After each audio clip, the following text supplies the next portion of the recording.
नमस्कार. रोकठोक पर आपलं स्वागत. मी उदय निरगुडकर. पंकजा मुंडे यांची चिक्की, विनोद तावडे यांची डिग्री, बबनराव लोणीकरांचं दुसरं कुटुंब किंवा मुख्यमंत्र्यांनी थांबवलेलं विमान अशा सगळ्या कथित आरोपांच्या गदारोळात भाजप मंत्र्यांचे एकापाठोपाठ एक असे घोटाळे पुढे येत आहेत. त्यातच आता भर पडली आहे ती नव्या वादाची, आणि हा वाद आहे तो मदरशांचा. सरकार बदललं की धोरणं बदलतात, योजनांची नावं बदलतात, तसंच कुणावर कृपादृष्टी करायची आणि कुणावर वक्रदृष्टी वळवायची याच्या जागाही बदलतात. यापूर्वीच्या काँग्रेस राष्ट्रवादी आघाडीच्या सरकारनं मदरशांना 10 कोटी रुपयाचं अनुदान देऊन त्यांच्यावर कृपादृष्टी केली होती, तर त्याच मदरशांवर भारतीय जनता पक्षाच्या या सरकारची वक्रदृष्टी झाली आहे. मदरशांना शाळांचा दर्जा नाही असं सांगत मदरशांमध्ये धार्मिक शिक्षण घेणाऱ्या मुलांना फडणवीस सरकारनं शाळाबाह्य ठरवलं. विज्ञान, समाजशास्त्र आणि गणित हे विषय शिकवणं बंधनकारक केलं. राज्यातल्या 1890 पैकी 550 मदरशांनी हे विषय शिकवण्याचं मान्य केलंय. मात्र सरकारच्या मदरशांबाबतच्या नव्या फतव्यामुळं आता वादाला तोंड फुटलंय. भाजप सरकारला आता मदरसे बंद करायचेत का? सरकारच्या निर्णयाचा नेमका हेतू तरी काय? आधी गोवंश हत्या बंदी, मग मुस्लिमांसाठीचं 5% आरक्षण रद्द, आणि त्यानंतर आता मदरशांवर कुऱ्हाड. या सुधारणा म्हणायच्या की या मागे एक छुपा धार्मिक अजेंडा. पूर्वापार पद्धतीनं केवळ धार्मिक शिक्षण देणाऱ्या या 1340 मदरशांमध्ये शिकणाऱ्या मुस्लिम विद्यार्थ्यांना मुख्य प्रवाहात आणणार कसं, हा खरा सवाल आहे. यासारख्या असंख्य प्रश्नांचा वेध घेऊयात आजच्या रोकठोक कार्यक्रमात. सुधारणा की छुपा अजेंडा?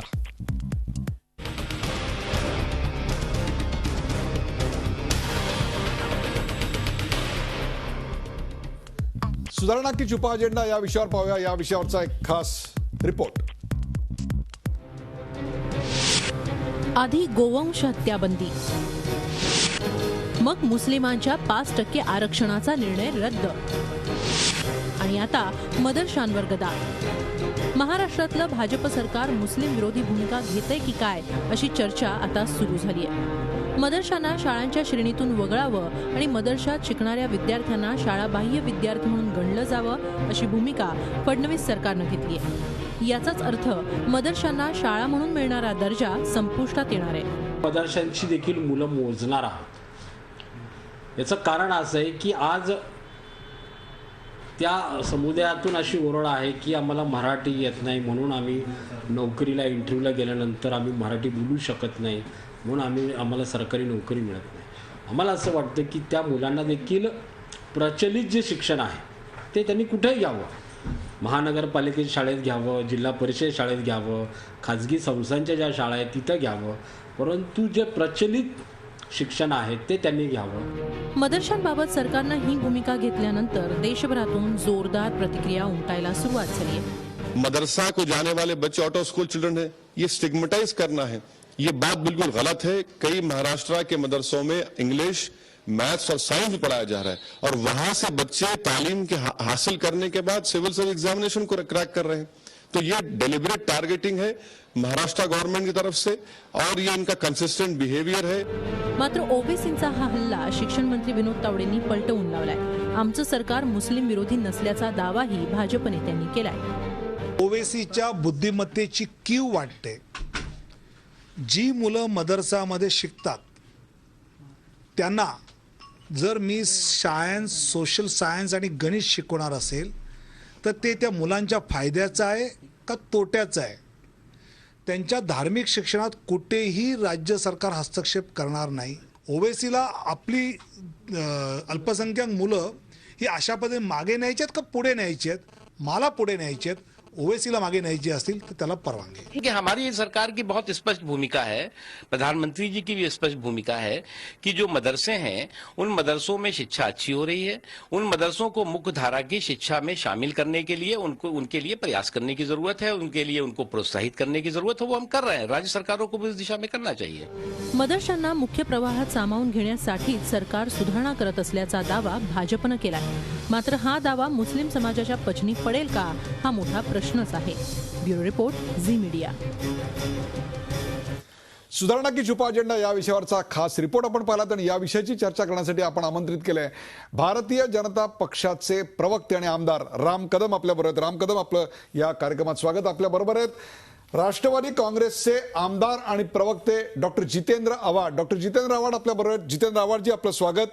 आणि आपल्याबरोबर ज्येष्ठ राजकीय विश्लेषक डॉक्टर कुमार सप्तर्षी, सामाजिक कार्यकर्ते कुमार सप्तर्षी आपल्याबरोबर आहेत. कुमार सप्तर्षी, आपलंही या कार्यक्रमात स्वागत. या भागातला पहिला प्रश्न आपण पडद्यावर पाहू शकता आणि तो पहिला प्रश्न आहे, सरकारला मदरसे बंद करायचे का? सरकारला मदरसे बंद करायचे का? आणि हाच प्रश्न घेऊन जातोय मी थेट डॉक्टर जितेंद्र आव्हाड यांच्याकडे. जितेंद्र आव्हाड, माझी माहिती बरोबर आहे की नाही सांगा, 4 सप्टेंबर 2014 यावेळेला महाराष्ट्राच्या सरकारनं, जेव्हा आपण सरकारमध्ये होतात त्यावेळेला असा निर्णय घेतला होता की 10 कोटी रुपये 200 मदरशांना दिले जातील आणि त्याच्यातनं तिथले लायब्रऱ्या किंवा त्याच्या आधुनिकीकरणाची सुरुवात त्या ठिकाणी होईल. अशा प्रकारची एक पुरोगामी भूमिका, अशा प्रकारची एक सकारात्मक भूमिका या मदरशांच्या बाबत आपण घेतलेली होती. परंतु आता मात्र सरकारची वक्रदृष्टी याच्यावर वळलेली दिसते. सरकारने यांना शाळा म्हणून मान्य करायचंच नाकारलेलं आहे. काय सांगाल? ओपन एजेंडा आहे. सरकार अडचणीत आहे. सरकार भ्रष्टाचारांच्या आरोपामुळे, गैरकारभारांच्या आरोपामुळे घेरलं गेलंय. सोपा प्रश्न हे काय, लोकांचं डायव्हर्ट करा, हिंदू मुसलमान ठिणगी टाकून. हा आता छुपा एजेंडा राहिला नाही, ओपन एजेंडा आहे त्यांचा. त्यांना कन्सॉलिडेशन ऑफ वोट्स करायचे आहेत, त्यांना पोलरायझेशन ऑफ वोट्स करायचे आहेत आणि त्या माध्यमातून त्यांना ह्याच्यात जेवढी दुही माजवता येईल तेवढी दुही माजवायची. मदरसे आज उघडलेत काय? मदरशांचा इतिहास कधी बघितला आहे का? मदरशांचा इतिहास काय? मदरसे किती साली सुरू झाले? मदरसे कुठे कुठे आहेत? मदरशांमध्ये कोणी कोणी शिक्षण घेतलं आहे? भारतामध्ये कोण कोण असे महान तत्वज्ञ होऊन गेले त्या समाजातल्या ज्यांनी मदरशांमध्ये शिक्षण घेतलं आहे? काय माहीत नाही, काय नाही, काढून टाका. कोणाला माहिती आहे की त्या मदरशांमध्ये आता सायन्स शिकवतात, त्याच मदरशांमध्ये इंग्लिश शिकवतात, त्याच मदरशांमध्ये कॉम्प्युटरचे क्लासेस आहेत. त्या समाजामध्ये कधी गेलाच नाहीत.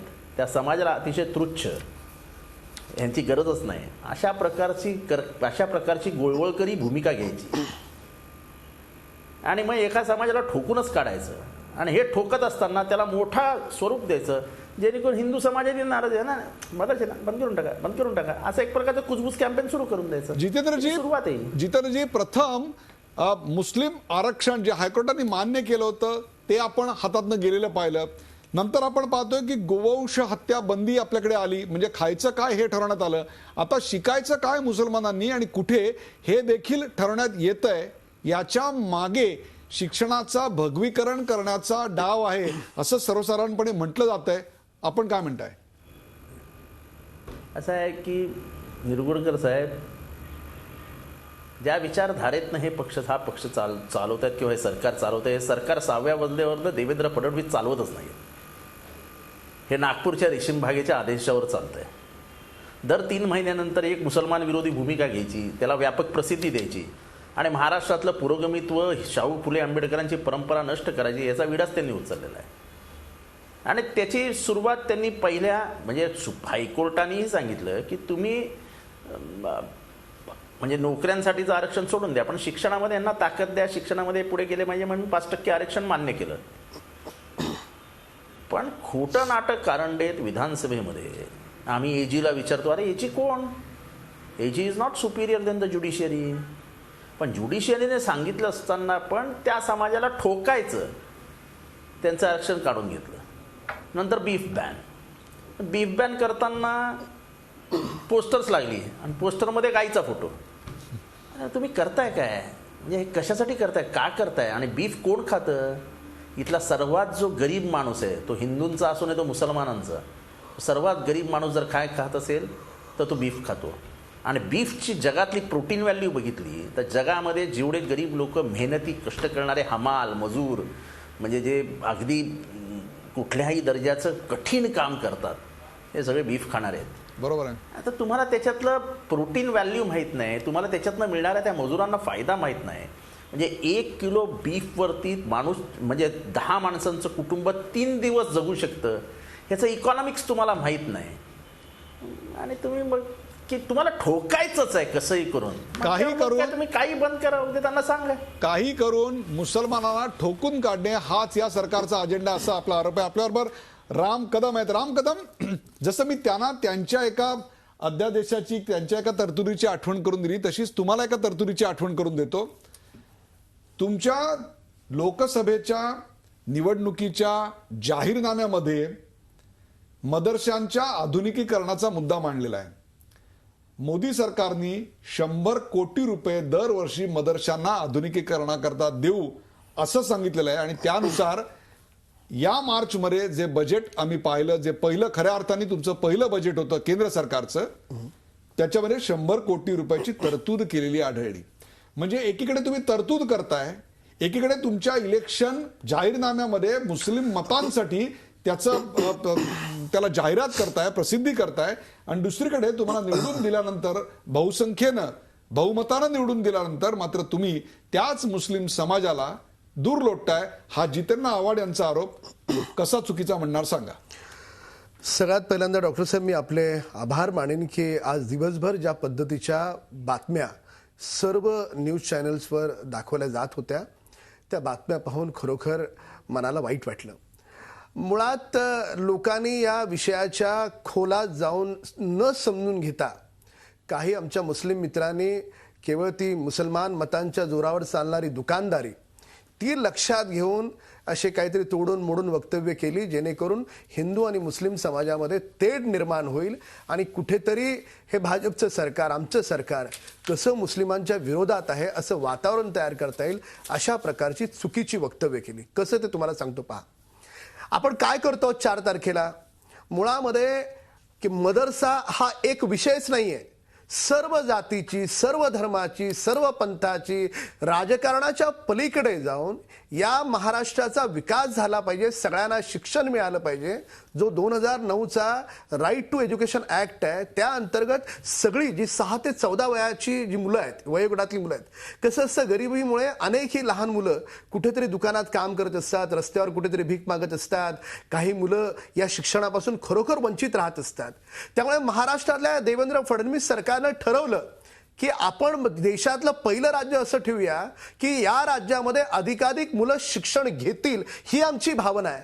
आणि म्हणून ती भावना लक्षात घेऊन जात धर्म पंथ न बघता सर्वत्र आपण 4 तारखेला आपण सगळ्यांचा सर्वे करतो की अशी किती मुलं या शिक्षणापासून वंचित आहेत. मग मुद्दा असा सुरू झाला. मला फक्त एक मिनिट अधिक सर्वे करणं आणि त्या मुलांना शिक्षणाचा हक्क मिळवून देणं, मी या दोन वेगळ्या गोष्टी आहेत. त्याच्यावरच येतो. आता याचा गैरअर्थ कसा काढला लोकांनी, म्हणजे दिलीप कांबळे साहेबांनी जी प्रेस दिली, मीडियाला बाईट दिली, याचा गैरअर्थ असा काढला की आपण जी शिक्षणापासून वंचित आहेत अशा मुलांचा सर्वे करत असताना जी मदरस्यामध्ये मुलं शिकतायत तर सगळ्यांनी असा अर्थ लावला की हे तर शिक्षण घेत आहेत, मग यांना तुम्ही शिक्षणापासून वंचित कसं काय म्हणणार.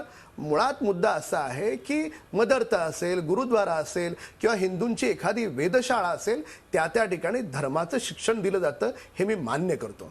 मदरसामध्ये कुराण आणि हदीस शिकवतात, त्याच्यामध्ये उलमा होतो, माणूस हाफिज होतो, मौलाना होतो, पुढे जाऊन मुफ्ती होतो. ह्या सगळ्या धर्माच्या शिक्षण देणाऱ्या संस्था आहेत, त्या संस्था त्यांचं काम करतात. पण उद्या एखादा माणूस नोकरीला जाताना, म्हणजे जितेंद्र आव्हाड आमचे मित्र म्हणाले बरोबर आहे, मदरसामधून सुद्धा या देशाचे राष्ट्रपती घडलेत, मदरसामधून सुद्धा या देशामध्ये IAS ऑफिसर मिळालेत, हे मान्य आहे.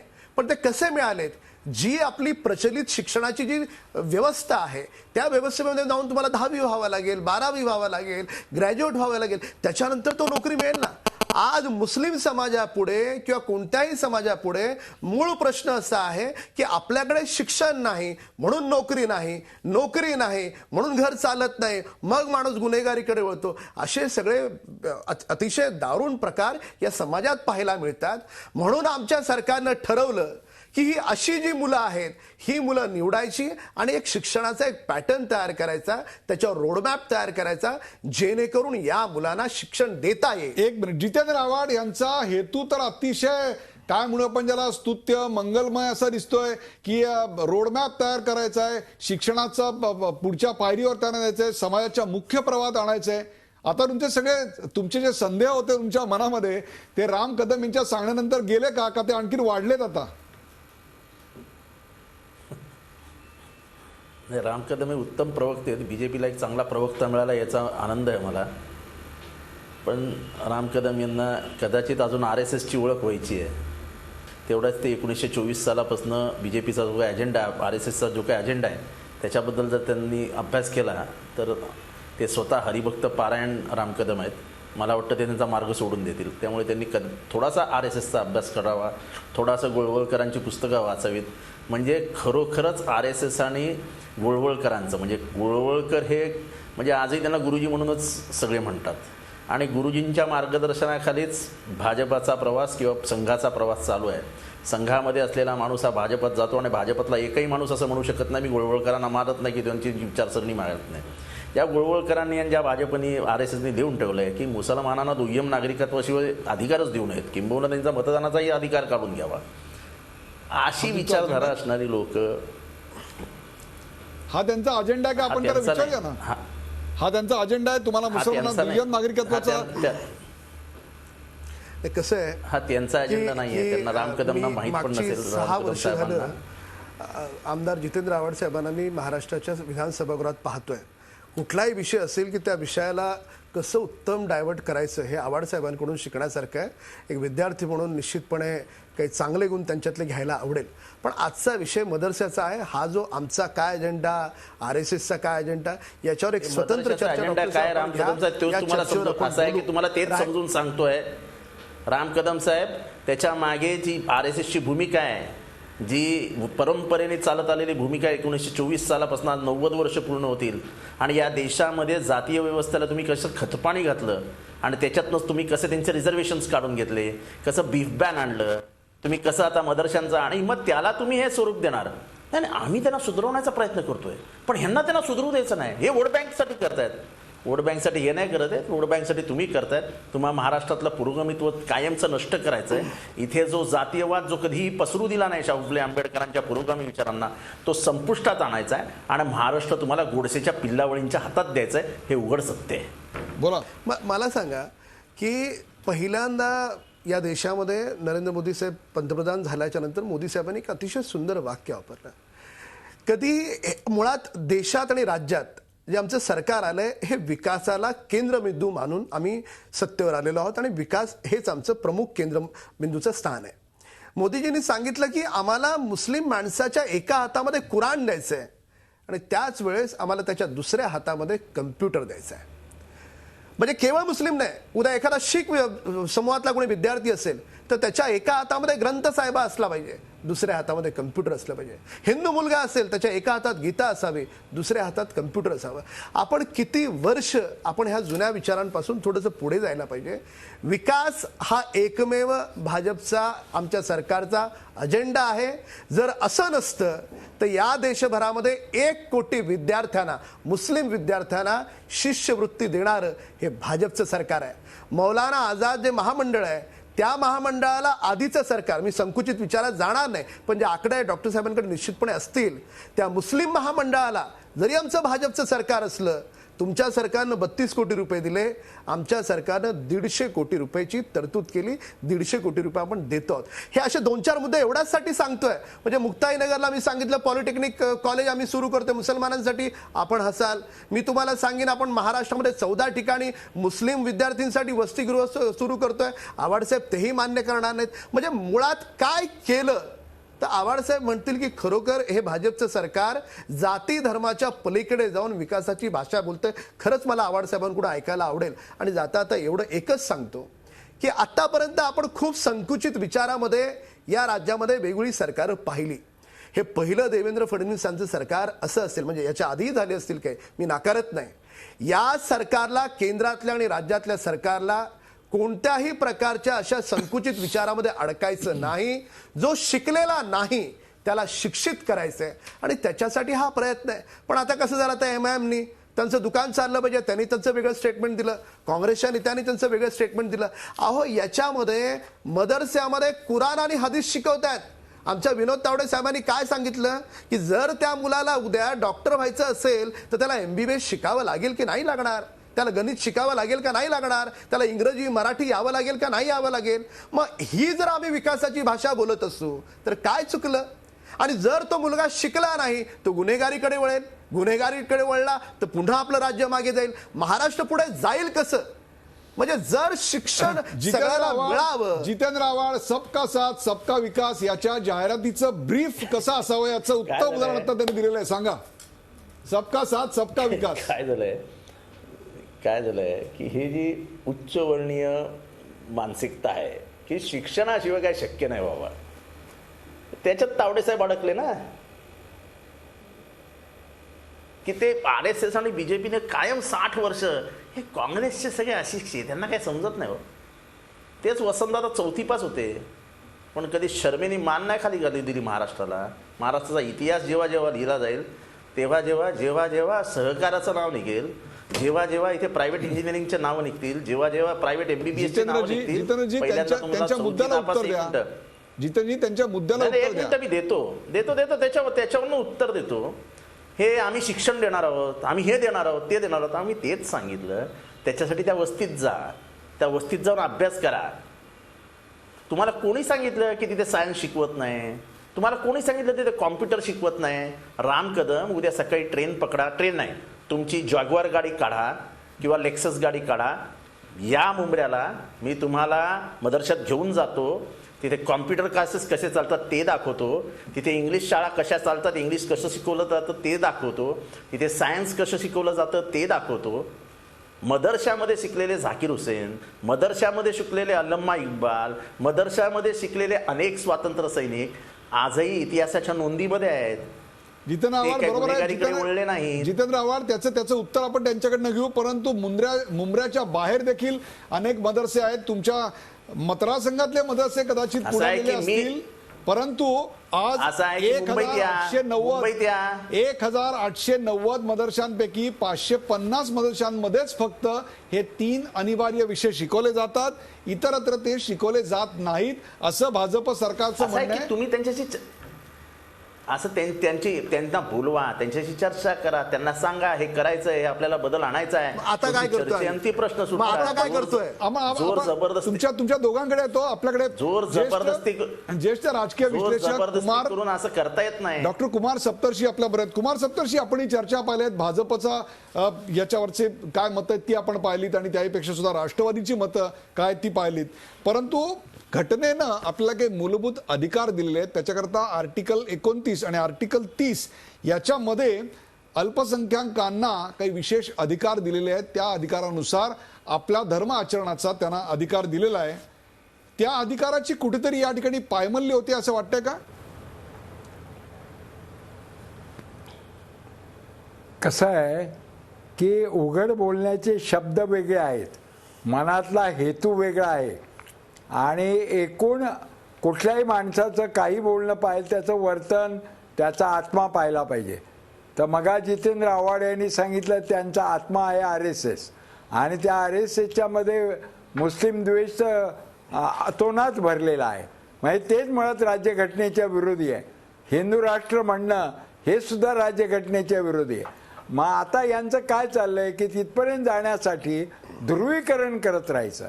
आता ध्रुवीकरणाच्या हेतूमधून वरवर किती सांगितलं की मदरसे आधुनिक करायचे आहेत आणि आम्हाला त्यांना इतर विषय शिकायचे, तर शंका येते यांच्या हेतूविषयी.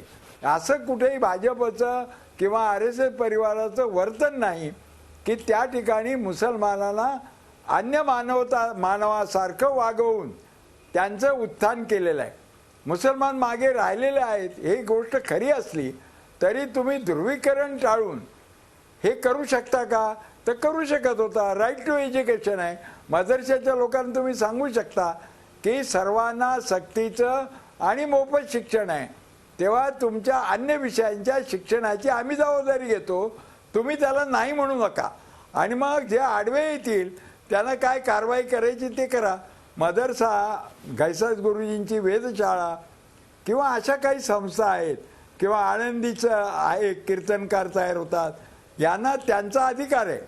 पण त्याचबरोबर शाळा म्हणून त्यांनी आधुनिक शिक्षण घेतलं पाहिजे जे सर्वत्र मान्य आहे, सार्वत्रिक मान्यता असेल. याच्याबद्दल वाद होता कामा नये. पण हा प्रश्न कसा हाताळायचा? तुम्ही ह्याच वेळेला अन्य धर्मियांच्या म्हणजे विशेषतः हिंदू धर्मियांच्या शाळांमध्ये आधुनिकीकरण करायचं बोलला असता आणि सर्व धार्मिक पाठशाळांचं आधुनिकीकरण म्हणायचं आणि त्यात हे विषय द्यायचे तर फारसं काही वाटलं नसतं. पण आता बिहारच्या निवडणुका तोंडावर आल्या, लोकसभा तोंडावर आल्या की काहीतरी ध्रुवीकरणाचं करायचं, हे बरोबर नाही. आणि आता राम कदम जे म्हणत होते ते म्हणजे इतकं सोहळं बोलत होते की त्याच्यावर काही आक्षेप सुद्धा घेणं फार कठीण आहे. म्हणजे नुसतंच तेवढं बोलले तर. आणि जितेंद्र आव्हाड त्यांच्या वर्तनाचा दाखला देत होते. याच्यामध्ये लोकांना सत्य काय ते कळतं. इथं मुस्लिमांना डिवचण्याचा हेतू नसला तर तसाच्या तसा हेतू लोकांना का कळत नाही. तुम्ही राज्य करते आहात तर याचं यांनी आत्मचिंतन करायला पाहिजे. मदरशांमध्ये इतर विषय शिकवणं याच्यामध्ये मुस्लिमांचा विरोध असेल असं मला वाटत नाही. मुस्लिमांचा विरोध नाहीये, परंतु या सरकारच्या कृतीला मुस्लिम नेत्यांचा मात्र विरोध आहे. एवढं नक्की. ब्रेकवर जाण्यापूर्वी एक छोटासा प्रश्न राम कदम यांच्यासाठी. राम कदम, चिक्की घोटाळा असेल, बोगस डिग्री असेल, विमान थांबवणं असेल किंवा आणखीन घोटाळे असतील, याच्यावरून जनतेचं लक्ष विचलित व्हावं याकरता हे एक नवीन कार्ड तुम्ही खेळलं. त्या कार्डाला ध्रुवीकरणाचं कार्ड असं म्हणतात. नाही, हे मुळात हा विषय जो 4 तारखेला आपण गणना करतो आहोत की किती मुलं शिक्षणापासून वंचित आहेत, हा एवढाच विषय आहे. आता याला मदरसे वगैरे हे सगळं टिपिकल काही मुस्लिम आमच्या राजकीय विरोधी मित्रांनी त्याची तशी भूमिका उचलली, दुर्दैव आहे. पण मुळात हे अगोदर 2 महिन्यापासूनच ठरलेलं आहे. म्हणजे हे काय असं अचानकपणे झालेलं नाहीये. आणि 2 महिने शाळांना सुट्या होत्या, शाळा आता सुरू तोच तर मुद्दा आता जितेंद्र आव्हाड म्हणतात की तुमचा अजेंडा ठरलेला आहे. नाही, विषय अजेंडा आता ह्या लोकांनी जिथे खरंच काही नव्हतं तिथे आहे असं भासवण्याचा प्रयत्न केला आणि सगळ्या मीडियानी दिवसभर चालवलं. आता त्या सगळ्या भानगडीत जात नाही मी. जसं पंकजाताईंवर खोटे आरोप झाले, विनोद तावडेंवर खोटे आरोप झाले. आता त्याच्यावर असं बोललं की लगेच आमचे दुसरे मित्र त्याच्यावर आणखी चर्चा उपस्थित करतील. तो काही या चर्चेचा विषय नाही. पण मूळ मुद्दा असा आहे की ते काही आम्ही काढलेले मुद्दे आहेत का ते आपसूक आलेले आहेत. आणि आजचा जो 4 तारखेचा कार्यक्रम आहे हा फार पूर्वी आधीपासून ठरलेला आहे. फक्त आता कसं आहे की बाकीच्यांना टार्गेट फक्त भाजप सरकार महाराष्ट्रातलं आहे. एका पाठोपाठ 13 जुलैला अधिवेशन सुरू होतंय तर कसं दिवसभर मीडिया समोर भाजपला आणि महाराष्ट्राच्या सरकारला बदनाम करता येईल, हे सगळं टिपिकल विरोधी पक्षाचं षडयंत्र आहे. आणि जे एज्युकेटेड मुस्लिम बांधव आहेत, जे बाकीचे समाजातले घटक आहेत, त्यांनी समजून घ्या की जोपर्यंत या महाराष्ट्रामध्ये ही मुलं शिक्षणापासून वंचित आहेत, ती शिकत नाहीत, ते शिकवण्याचा जर देवेंद्र फडणवीस सरकार ब्रेकवर जायला अगदी वेळ काय चुकीचं आहे. ब्रेकवर जायला वेळ थोडा. आव्हाड साहेब काय सांगाल? आव्हाडजी बोला. असं आहे की बिचारे फारच व्यथित आहेत की विरोधी पक्षांनी. मी सांगतो विरोधी पक्षांनी काहीच केलं नाही. डिग्रीचं काढलं, मीडियानी काढलं, पंकजाचं काढलं, ते टाइम्सनी काढलं, राजपुरोहितने स्वतःच्या तोंडातनं सांगितलं बीजेपीचं काय चालू आहे. बावनकुळेची जी लीक झाली बातमी ती अधिकाऱ्याने दिली की वाळूचे ट्रक थांबवायला सांगितले. लोणीकरांचं 2 बायकांचं प्रकरण ते पण असंच निघालं. विरोधी पक्ष मेहनतच करत नाही, त्यांना मेहनत करण्याची गरज पण भासू देत नाहीत तुमची लोक. आपणच आलंय पटकन खाऊन घ्या या विचाराने पुढे चाललेली आहेत. त्याच्यामुळे उगाच विरोधी पक्षांना मोठं करू नका. तुम्ही तुमचं आत्मपरीक्षण करा की हे कसं काय घडतंय. म्हणजे भ्रष्टाचार न झालेली फाईल विनोद तावडेंची फायनान्स डिपार्टमेंटमधून लीक होते, ह्याच्या एवढं जगातलं आठवण आश्चर्य नाही. राम कदम, मी स्वतः कॅबिनेट मिनिस्टर होतो. एक फाईल कशी पुढे जाते याची मला इत्तमभूत माहिती आहे. फायनान्स डिपार्टमेंट गेलेली फाईल संदीप आशरच्या हातात कशी लागते, इंडियन एक्सप्रेसला बातमी कशी येते. राम कदम, आपण हुशार आहात, जरा ह्याचा तपास घ्या. आणि विनोद तावडेंच्या समर्थनार्थ 4 मंत्री जातात आणि पंकजाताईंना तुम्ही एकटी बसवतात पत्रकार परिषदेला. याच्यातनं तुमची मानसिकता, यांच्यातनं तुमचं एकंदर अंतर्गत कल सगळं स्पष्ट होतोय. 2 मुख्यमंत्री पदाचे दावेदार होते, पंकजा मुंडे आणि विनोद तावडे, यांचा तुम्ही बळी देऊन त्यांना साईडला करून टाकलेलं आहे. बरोबर आहे. या सगळ्याची चर्चा एका ब्रेक नंतर करूया. वेळ ब्रेकची आले, कुठे जाऊ नका. पाहत राहा झी 24 आपण पाहत आहे सुधारणा की धार्मिक अजेंडा.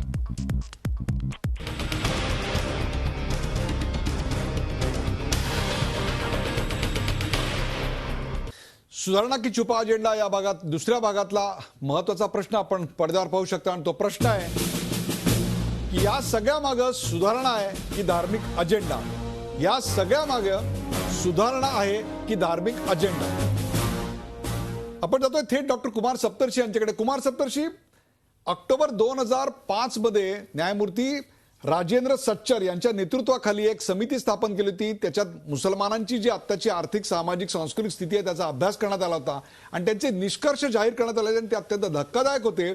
समाजातल्या सर्वात खालच्या स्तरापेक्षा देखील अत्यंत खालच्या स्तरावर हा संपूर्ण समाज आहे अशा प्रकारचा धक्कादायक निष्कर्ष होता आणि त्यातूनच 15 कलमी कार्यक्रम निघाला आणि त्या 15 कलमी कार्यक्रमाची अंमलबजावणी करायची जबाबदारी ही मागच्या UPA सरकारची होती किंवा महाराष्ट्रातल्या आघाडी सरकारची होती.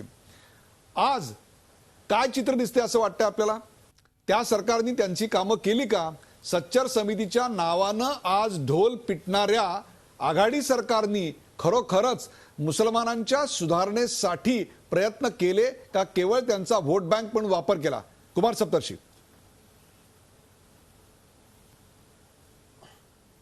एक असं आहे की बाबरी मस्जिद पाडल्यापासून मुस्लिमांमध्ये जी असुरक्षिततेची भावना आहे त्यामुळे ते घेटं करून राहतात. मुस्लिम वस्त्या वेगळ्या व्हायला लागल्या आहेत. जनरल वस्त्यामध्ये ते त्यांना राहणं मुश्किल वाटतं, असुरक्षित वाटतं. आता या गेटोमुळे त्यांची प्रगती थांबलेली आहे. तर अशा वेळेला त्यांच्याबरोबरचं बंधुत्व, हिंदू मुस्लिम दोघंही भारतीय आहेत म्हणून त्यांच्यामध्ये जे बंधुत्व आहे ते वाढीस लागल्यावर ते मेनस्ट्रीममध्ये येतील. उगं मदरशात घुसून त्यांना टार्गेट करून आणि तुम्ही शिकला नाही तर तुम्ही गुन्हेगारच होणार म्हणजे बिगर शिकलेला हिंदू गुन्हेगार नाही होत, फक्त मुस्लिमच बिगर शिकलेला गुन्हेगार होतो, अशी मांडणी करून हे जे चाललेलं आहे हे बरोबर नाही. म्हणजे मदरशांना असं का म्हणालात तुम्ही म्हणायला पाहिजे की सच्चर कमिटीच्या प्रमाणे आम्ही यांच्या शिक्षणाची व्यवस्था करतो. सकारात्मक का नाही बोलले? आत्ता मागवून त्याचं समर्थन करायचं आणि जे नुकसान करायचं, मानसिक आघात करायचा एकेका धक्क्यानं भाजपच्या जे गेल्या 1 वर्षामध्ये जे त्यांचे लोक बोलत राहिले, मग ते लव जिहाद असो, घर वापसी असो किंवा साईबाबाचा असो, या सगळ्यामधून तुम्ही त्यांना असुरक्षित करणार आणि मग त्यांनी शिकायचं कुठे? तर ते मग मदरसा हे त्यांचा फार पूर्वापार आहे आणि तिथे मग ते आपली आयडेंटिटी जपण्याचा जास्त प्रयत्न करतात. तर असं आपण जर म्हटलं हिंदूंसाठी, मुस्लिमांसाठी धार्मिक शिक्षण घ्यायचा त्याचा चॉईस आहे, परंतु त्याला आधुनिक शिक्षण घेणं हे सक्तीचं आहे. एवढंच म्हणाला ते मदरशात देतील किंवा मदरशाच्या बाहेर देतील, पण त्या मदरशाला टार्गेट करायचं, मुस्लिमांना टार्गेट करायचं हे बरोबर नाही. आणि त्याला मुस्लिम नेते प्रतिक्रिया देतील ती यांना हवी आहे. म्हणजे एका भाजपचं कदाचित MIM हे जुळं भावंड असेल पाठीला पाठ लावलेलं. कारण जर भाजपने असं केलं नाही तर MIM वाढत नाही आणि MIMचे लोक बोलले नाही तर भाजप वाढत नाही आणि दोघांना ध्रुवीकरण पाहिजे. तर हे अत्यंत आपण जितेंद्र आव्हाड यांचं याच्यावर कुमार सप्तर्षी जितेंद्र आव्हाड यांचं मत घेऊ. जितेंद्र आव्हाड, MIM आणि भारतीय जनता पक्ष ही जुळी भावंड आहेत असं कुमार सप्तर्षींना वाटतंय, परंतु त्याहीपेक्षा महत्वाचा प्रश्न आहे अशा प्रकारे म्हणजे राईट टू एज्युकेशन ऍक्ट हा कायदा आता माझ्या हातात आहे आणि त्याच्यामध्ये ज्या गोष्टींचा उल्लेख केलाय तो मी तुम्हाला वाचून दाखवतो आणि तो म्हणजे सामाजिक शास्त्र, विज्ञान, सामाजिक शास्त्र, गणित आणि विज्ञान या 3 गोष्टी शिकवण्याची सक्ती राईट टू एज्युकेशन मध्ये एलिमेंटरी मध्ये म्हणजे 1ली ते 8वी याच्यात 6वी ते 8वी मध्ये केलेली आहे. आपलं असं म्हणणं आहे का की महाराष्ट्रामध्ये 1890 मदरसे जे आहेत त्या सर्वच्या सर्व मदरशांमध्ये हे 3 विषय शिकवले जातात का त्यातल्या केवळ 550 मदरशांमध्ये हे विषय शिकवले जातात, ज्यातले बहुसंख्य मदरसे कदाचित आपल्या मुंब्रा या विभागात देखील येत असू शकतील? असं आहे की पहिल्यांदा आपण मदरसा म्हणजे काय आणि मदरशाचा इतिहास काय हे जाणून घेण्याची गरज आहे. मदरशाची स्थापना काय महाराष्ट्रात किंवा भारतात 100 वर्षापूर्वी झाली आणि 50 वर्षापूर्वी झाली असं नाही आहे. इस्लामची जेव्हा स्थापना झाली, जेव्हा पैगंबर साहेबांनी कुराण लिहिलं आणि कुराण हे जीवनाचं माध्यम दाखवलं, ते जीवनाचं माध्यम म्हणजे नख कापण्यापासून केस कसे ठेवावेत इथपर्यंत इत्तंभूत माहिती असलेलं कुराण हे पुस्तक म्हणजे एक धार्मिक ग्रंथ आहे. या धार्मिक ग्रंथातनं जीवनशैली जी आहे ती कशी असावी ह्याचं संपूर्ण विवेचन आहे. मदरसा म्हणजे 10 लोकांनी एकत्र येऊन शिकावं, मदरसा ह्याचा अर्थ तो आहे. पहिला मदरसा हा असादे सुफा नावाच्या भागामध्ये मदिनेमध्ये, म्हणजे जिथे त्यांचं काबा शरीफ आणि मदिना शरीफ जे आहे तिथे, म्हणजे आजपासून 1400 वर्षापूर्वी स्थापन झालं. जशी आपली गुरुकुल परंपरा आहे तशी ही मदरशाची परंपरा आहे. काळ बदलत गेला, काळाच्या प्रभावात त्यांनी बदलण्याची गरज होती. काही माणसं नाही बदलत, काही त्याचं ॲक्सेप्टन्स करत नाही. ठीक आहे, इथपर्यंत ठीक आहे. त्यांनी विरोध केला का? त्यांनी कुठेही विरोध केलेला नाही. त्यांनी काय प्रदर्शनं केली का? त्यांनी काय अन्याय अत्याचार होते अशी बोंबाबोंब केली का? कुठेही केलं नाही. पण तुम्हाला जाणून बुजून ते असं म्हणतात ना की जाणून बुजून ते खर्चवटायचंच आहे, म्हणजे खास काढायचीच आहे, त्याला कोण काय करू शकतं? असं आहे की मोदी साहेबांना इलेक्शन झाल्यानंतर एकाने प्रश्न विचारला एका फॉरेन पत्रकाराने की तुम्हाला 2000 मुसलमान तुमच्या दंगलीत मानले गेले, ह्याच्याबद्दल मुख्यमंत्री म्हणून तुम्हाला वाईट वाटलं की नाही वाटलं? जिथे न वाटते त्यांच्या सहज तोंडात एक मिनटं म्हणजे यांची मानसिकता कशी आहे त्याच्यावरनं स्पष्ट होतं नाही ना पुढे काय करायचं आहे. ते म्हणाले गाडीच्या खाली कुत्र्याचं पिल्लू आलं तरी वाईट वाटतं. एखाद्या मानवाचा मृत्यू आणि एखाद्या कुत्र्याच्या पिल्लाचा मृत्यू ह्याची जेव्हा पंतप्रधान असलेला माणूस एकसारखी बरोबरी करतो, ह्याच्यातनं ह्यांची मानसिकता काय ही स्पष्ट होते. प्रेक्षक मी सांगितलं की बरोबर आहे. त्यांचा आत्मा काय. मी या संपूर्ण विषयाला शीर्षक देताना सुधारणा की छुपा अजेंडा हा असं शीर्षक का दिलं हे आता आपल्याला कळलं असेल. अजिबात नाही.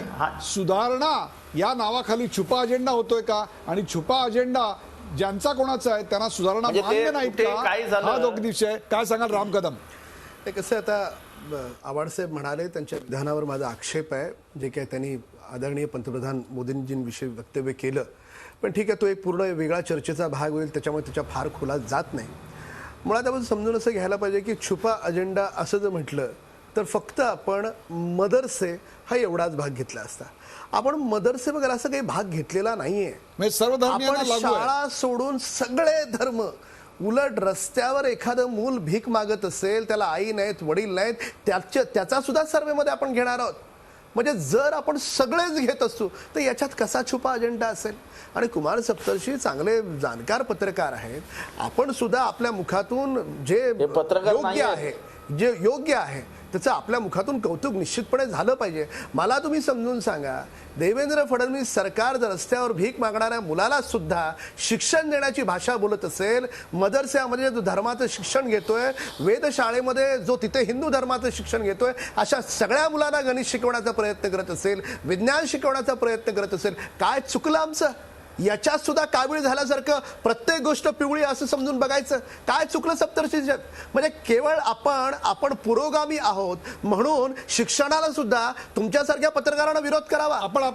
याच्यामध्ये नुसते मदरसा हा जर टॉपिक घेतला असता तर तुम्ही म्हणू शकला असता हा छुपा अजेंडा आहे. ह्याच्यामध्ये मदरसा हा टॉपिकच नाही. उलट मी म्हणतो मदरस्यामध्ये फक्त 2% लोक जातात.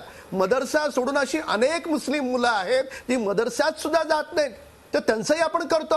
विषय लक्षात घ्या की तुम्ही जे दिवसभर मीडियावर जे चालवलं गेलं, ज्या MIMचे नेते असतील, काँग्रेसचे नेते असतील, आमचे काही राष्ट्रवादीचे नेते असतील, आता यांच्या सगळ्यांची वोट बँक मुस्लिम आहे.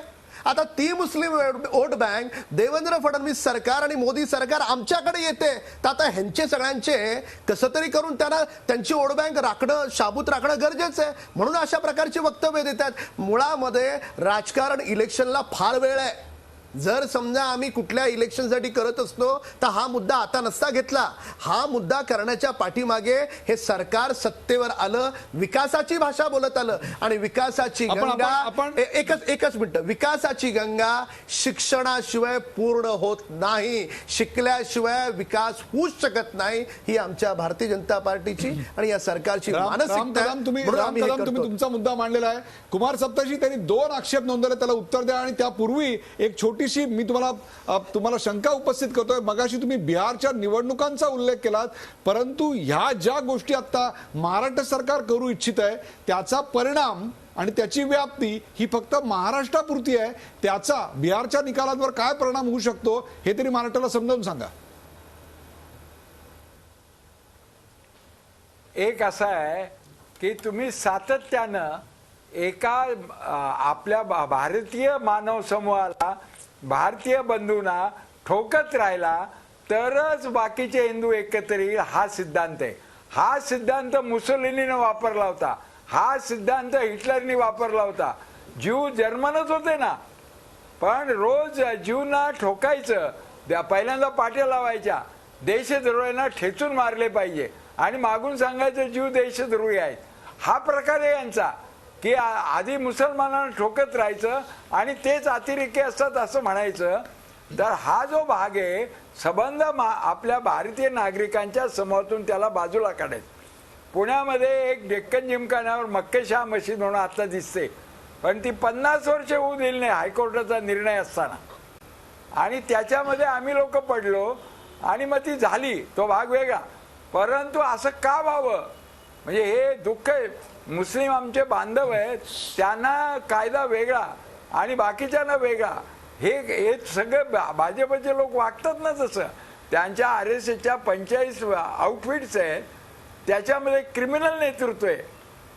आता मला सांगा, मोहसिन शिकलेला इंजिनियर होता सोलापूरचा, मला एका प्रश्नात सांगा, आपण जे काही म्हणालात ना, आपल्यासारख्या जाणकार पत्रकाराने एका प्रश्नाचं उत्तर द्यावं आणि आत्मचिंतन करून द्यावं. जर आमचा हा छुपा अजेंडा असेल तर मदरशाना एवढे शेकडो कोटी रुपये आम्ही दिले असते का हो? का देतो आहोत याचा तरी विचार करा. तर त्याच्यामुळे प्रत्येक ठिकाणी हे सरकार संकुचित भाव ठेवून करत नाही. संकुचित भाव ठेवून सरकार काहीही करत नाही. तुम्ही काढला की नाचतो. ऐका, तुमच्यासारख्या माणसाला काय मांडायला पाहिजे होतं आज माहिती आहे का? संकुचित भाव कुणी ठेवला तुम्हाला सांगतो. धोकादायक वाटतं. सप्तर्षी साहेब, तुमच्या पुढे मी फार लहान आहे, अज्ञान आहे या भूमिकेतून सांगतो. संकुचित भाव कोणी ठेवला? सच्चर कमिटी 2006ला आयोगाला, न्यायमूर्ती राजेंद्र सच्चर यांचा. 2009ला मोहम्मद रहमान कमिटीचा अहवाल आला. हे सगळे अहवाल बाजूला 2 मिनिटं सोडा. 2007 साली वक्फ बोर्डाच्या जमिनीच्या संदर्भामध्ये न्यायमूर्ती A.K. शेख यांच्या आयोगाने जेव्हा निर्णय दिले, त्याच्यानंतर त्या निर्णयावर काँग्रेस आणि राष्ट्रवादीनं कुठलाही निर्णय घेतला नाही आयोगाच्या शिफारसीवर. का नाही घेतला? यांना स्वतःच्या त्यांच्या नेत्यांनी कब्जा केलेल्या जमिनी वाचवायच्या होत्या. मुसलमानांचं आरक्षण 2 महिने आधी जूनमध्ये आरक्षण आणलं का? मुस्लिम मतं काँग्रेसला पाहिजे होती. 14 वर्ष काय झोपा काढत होते हे लोक? तर त्याच्यामुळे असे हे तुम्हाला दोघांनाही क्षणभर मी शांत राहायची विनंती करतो. जितेंद्र आव्हाड, एक मुद्दा जो आता मांडलेला आहे, एक मुद्दा तो अत्यंत महत्त्वाचा आहे की 15 वर्ष आपल्याकडे सत्ता होती आणि त्यापेक्षा सुद्धा काँग्रेसकडे जवळपास आपल्याला स्वातंत्र्य मिळाल्यापासून मधली काही वर्ष सोडली, 6-7 वर्ष सोडली तर संपूर्ण सत्ता होती, तरी देखील मुसलमानांच्या जीवनमानात, मुसलमानांच्या परिस्थितीत फरक का बरं पडला नाही? 2005 मध्ये सच्चर कमिटी ऑक्टोबरला अहवाल देईपर्यंत त्याच्यात काही फरक पडलेला दिसला नाही. असं का झालं याचा विचार कोण करणार? तरी एक काँग्रेस विचारांचा सैनिक या नात्याने मी मान्य करतो की जेवढं काम त्यांच्या शिक्षणाच्या बाबतीत करायला पाहिजे होतं किंवा त्यांच्या एकंदरीत विकासाच्या बाबतीत करायचं होतं तेवढं झालं नाही. ही गोष्ट अमान्य करून चालणार नाही. पण हे मान्य करत असताना आम्ही केलं नाही, पण तुम्ही जे करतात, जे आम्ही केलं नाही त्याच्यापेक्षा घातक करतात.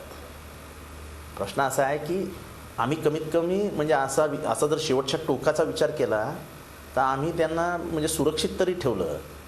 तुमच्या राज्यामध्ये ते असुरक्षितेची भावना जी वाढते आहे, कारण का तुम्ही उठसूट योगा नाही पाकिस्तानात जा, हे नाही पाकिस्तानात जा, ते नाही देश सोडून जा. म्हणजे खरं तर तुमच्याकडे आता एखादी ट्रॅव्हल एजन्सी पण द्यायला पाहिजे. म्हणजे गेल्या 12 महिन्यामध्ये आज किमान त्यांची आत्ताची अवस्था राहायला हे सरकार कारणीभूत आहे हे एवढं मान्य केलं, म्हणजे मागचं सरकार कारणीभूत एवढं मान्य केलं हे देखील पुढे झालं. मला चर्चा पुढे न्यायची आहे. चर्चेतला पुढचा मुद्दा आपण पडद्यावर पाहू शकता आणि तो मुद्दा आहे सध्या मदरशांमध्ये शिकणाऱ्या मुलांचं भवितव्य काय? सध्या मदरशांमध्ये शिकणाऱ्या मुलांचं भवितव्य काय? राम कदम, आता 1890 मदरसे आहेत, त्यातल्या 550 मदरशांमध्ये 3 अनिवार्य विषय जे आहेत ते शिकवले जात आहेत, इतरत्र ते शिकवले जात नाहीत. त्या मदरशांमध्ये शिकणाऱ्या मुलांना शाळेचा दर्जा नाही, त्यांना कुठलेही सर्टिफिकेट नाही, त्यांना कुठलीही डिग्री नाही, त्यांना कुठल्याही प्रकारची अधिकृतता नाही. जरी त्यांना सरकारी अनुदान असेल तरी देखील अधिकृतता नाही. आता मला सांगा, त्यांचं भविष्य काय? त्यांची काळजी नाही? तुमच्या सबका साथ सबका विकास मध्ये ती मुलं येत नाहीत? मुळात अतिशय उत्तम प्रश्न आहे तुमचा. या बाबतीमध्ये मुस्लिम पर्सनल लॉ बोर्डाचे जे मौलाना सय्यद अथर अली यांची जी मागच्या फेब्रुवारीच्या 2013 जी कॉन्फरन्स झाली, तर अनेक असे विचारवंत मुस्लिम नेते आहेत की त्यांची स्वतःची मानसिकता आहे की मदरस्यामध्ये धर्माचं शिक्षण घेत असताना या सगळ्या मुलांना मुख्य प्रवाहामध्ये आणलं पाहिजे, जेणेकरून त्यांना नोकरी धंदा बाकीच्या गोष्टीमध्ये त्यांना पुढाकार मिळेल, विकासाच्या दृष्टीने जाता येईल. पण याच्यामध्ये काही काही जुन्या शृंखलांमध्ये अडकलेले मुस्लिम सुद्धा आहेत. म्हणजे मदरस्यामध्ये शिकला तर मुलगा मौलाना होतो, मुफ्ती होतो, उलमा होतो, आलिम होतो, मान्य आहे. पण तो या बाजारामध्ये जेव्हा व्यवहारात जातो तेव्हा त्याला नोकरी मिळताना अडचण होते जर त्याने बाकीचं शिक्षण घेतलं नाही तर. म्हणजे असं होत नाही की उद्या जर मी एखाद्या कंपनीमध्ये गेलो आणि गेल्याच्या नंतर त्याला मला एखाद्याला पूर्ण कुराण अवगत आहे, कंठस्थ आहे, पूर्ण त्यांनी हदीस वाचलेला आहे, कारण कुराण आणि हदीस या 2 गोष्टी मदरस्यामध्ये शिकवतात, पण त्याला नोकरीला जाताना त्याला त्याचा बायोडा द्यावा लागतो. मी हे शिकलोय. त्याच्यामुळे हा जो मूळ मुद्दा आहे, कारण एक अर्धा मिनिट फक्त घेतो उदयजी, जगत असताना अध्यात्माच्या शिक्षणाबरोबर पोटाची खळगी भरायला एक वेगळं शिक्षण आवश्यक असतं. कारण पोटाची खळगी भरताना ते शिक्षण जर नसेल तर नोकरी मिळणार नाही, धंदा होणार नाही. एक प्रकारे सुधारणांचा अजेंडा असं ते वारंवार सांगतायत. ज्या प्रकारचं शिक्षण आज माणसाला रोजगार मिळवून देऊ शकेल, पोटाला अन्न मिळवून देऊ शकेल, अशा प्रकारचं शिक्षण मदरशांमध्ये दिलं जात नाही. तसंच ते इतर शाळांमध्येही दिलं जात नसावं, परंतु मदरशांमध्ये प्रामुख्यानं अशा प्रकारचं शिक्षण दिलं जात नाही. ही वस्तुस्थिती आपण मान्य का करत नाही आहोत? मदरशांमध्ये धार्मिक इतिहास, धार्मिक संकल्पना शिकवल्या जात असतील, परंतु त्याचा रोजच्या जीवनाचा अन्न मिळवण्यामध्ये, कुटुंबासाठी रोजगार मिळवण्यामध्ये किती उपयुक्तता असं वाटतं आपल्याला? ती जर उपयुक्तता हे सरकार आणू शकत असेल, आणायची इच्छा प्रकट करत असेल, तर त्याला आपण सुधारणा म्हणणार की त्यांचा जो इतिहास आहे, मग त्याच्यामध्ये गौवंश हत्या बंदी आली, मुसलमानांचं आरक्षण आलं, हे लक्षात घेऊन त्याला एक छुपा अजेंडा म्हणून विरोध करणार? असं आहे की आम्ही अजिबात कोणी विरोध करण्याच्या काही भानगडीत पडणार नाही. प्रश्न असा आहे की तेही सुधारणेचं मॉडेल ॲक्सेप्ट करायला तयार आहेत, म्हणून तर 600 शाळांनी हे सुरू केलं. म्हणजे जे काही मदरसा आहेत त्याच्यातल्या 600 जो तुम्ही तो जो देताय तो असं आहे की कुठल्या बापाला, आई बापाला असं वाटत नाही की माझा पोरगा शिकला पाहिजे, माझा पोरगा नोकरीसाठी काहीतरी ते केलं पाहिजे, असं अमान्य कोणीच करत नाही. पण हे जे काय प्रचार आणि प्रसार आहे की आम्ही करणार म्हणजे ते गुन्हेगारीपासून लांब येते, मला कुमार सप्तर्षी बोललं ते पटतंय ना की आपण संख्या काढूया, अशिक्षित मुस्लिम पोरं आणि अशिक्षित हिंदू पोरं अशी जर संख्या काढली तर पॉप्युलेशननी जास्त असलेले हिंदूंची संख्या जास्त पडणार आहे, म्हणून ते काही गुन्हेगारीकडे वळले. पण आपण मुसलमान म्हटला की तो अशिक्षित, तो गुन्हेगार, असा छाप मारूनच त्यांना मार्केटमध्ये टाकायचं, हा आपला जुना, हे सगळे जुन्या ठरलेल्या गोष्टी. बरोबर आहे तुमचा, त्यात सुधारणेपासून ते समाज, जितेंद्रजी तुमचा मुद्दा बरोबर आहे की समाज या बॉटम ऑफ द पिरामिडकडे, मग ते कुठल्याही धर्माचा असो, कसं पाहतो हा एक वेगळा समाजशास्त्राच्या अभ्यासाचा विषय, त्याच्यावर आपण कधीतरी वेगळी चर्चा करूया. कार्यक्रमाची वेळ हेरून ठेवलेला आहे, कार्यक्रमाची वेळ आणि मर्यादा लक्षात घेता शेवटचे 2च प्रश्न मी घेतोय, त्यातला एक प्रश्न घेऊन जातोय कुमार सप्तर्षी यांच्याकडे. कुमार सप्तर्षी, कुठेतरी सेक्युलर एज्युकेशन आणि रिलिजियस एज्युकेशन, धार्मिक शिक्षण आणि रूढ अर्थानं ज्याला आपण निधर्मी अशा स्वरूपाचं शिक्षण, प्युअर एज्युकेशन, यांच्यामधला हा संघर्ष असं वाटतं आपल्याला? मला असं बिलकुल वाटत नाही. आपण ते सोयीचं आहे म्हणून मदरसात ते मिक्स करतो. खरं तुम्ही तिथे शाळा चांगली चालवली, मुस्लिमांना डिवसलं नाही, त्यांना वेगळेपण केलं नाही, आणि असं जर केलं तर का नाही मुस्लिम मुलं जनरल शाळेमध्ये येणार? आणि जनरल शाळेत येण्याकरता तुम्ही प्रचार करा ना, आणि मदरसाना पार्ट टाइम ठेवा, आणि त्यांना धार्मिक शिक्षण द्यायचं तर वेदाचंही शिक्षण द्यायची परवानगी द्या, वारकऱ्यांचं शिक्षण द्यायची परवानगी द्या, आणि मदरसातल्या मौलवीचंही शिक्षण द्यायचं हे करा. पण राईट टू एज्युकेशन झालं, सक्तीचं एज्युकेशन झालं, त्या वस्तीतली मुलं एका चांगल्या शाळेत आली पाहिजेत असा प्रयत्न करा. मदरशांना आम्ही सुधारणार आहोत, मग हे काय, हे तुम्ही कोण सुधारणार? तुमच्या नियतीवरच जर शंका आहे लोकांना, तुम्ही कुठं कुठं मुसलमानांची नीट वागला याचे काही पुरावेच नाहीत, आणि तुम्ही तिथे घुसणार आणि आणखीन माहिती काढून त्यांना नष्ट कसं करणार अशी भीती तयार होते. माफ करा तर तुम्ही सप्तर्षीजी, त्यांना पार्ट टाइम करून मुलांना इकडे पाठवा असं का नाही सांगत? सप्तर्षीजी आधुनिक माफ शिक्षण का करा, देत नाही? आपण जे काही बोलतात ते पूर्णपणे नाही. अर्धवट अज्ञानावर असत्य बोलत आहात. आम्ही मदरसा सुधारण्याच्या बाबतीमध्ये काही नाही. मी दोन्ही आपण फक्त दोघांनाही कोण कार्यक्रमाची वेळ संपत आल्याची विनंती करतो. पण प्रेक्षक हो, तुम्ही मदरसा सुधारण्याचं या कामच नाही सगळ्याच्या शासन. पलीकडे जाऊन एक मुद्दा मला असत्य मांडायचा बोलतात आहे. आपण. आणि तो मुद्दा असा आहे की मदरसे असोत अथवा ज्यांना अनुदानं मिळतात अशा शाळा असोत किंवा अनुदानं मिळणारे मदरसे असोत, त्या दोन्हींमधल्या शिक्षणाचा दर्जा आणि त्याची आत्ताच्या जीवनातली असलेली उपयुक्तता अत्यंत महत्वाची आहे. आज ज्या शाळांना अनुदान मिळतंय त्या शाळांमधल्या शिक्षणाचा दर्जा तितकाच तपासून पाहणं गरजेचं आहे. कारण त्या शाळांमध्ये आज छप्पर नाही, आज गळक्या छपराखाली बसून एकेका वर्गामध्ये 4-4 इयत्तेची मुलं एकाच शिक्षकाकडून शिक्षण घेत आहेत. त्या शिक्षणाचा दर्जा तरी नेमका काय, हा खरा सवाल आहे. कोणाला कोण शिक्षण देत आहे यापेक्षा त्या शिक्षणाचा दर्जा आणि आत्ताची उपयुक्तता बघणं अत्यंत महत्वाचं आहे. या प्रश्नावर प्रतिक्रिया देताना प्रसिद्ध गीतकार जावेद अख्तर याने एक अप्रतिम प्रतिक्रिया दिली. त्याच्यावरच या कार्यक्रमाचा शेवट करूया.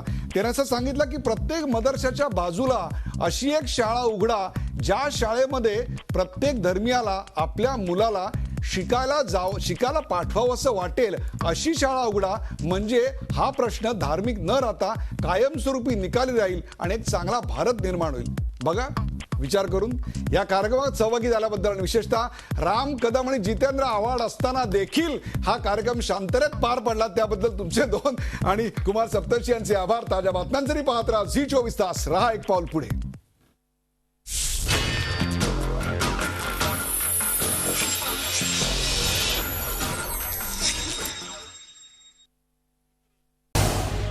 झी 24 तास रहा एक पाऊल पुढे.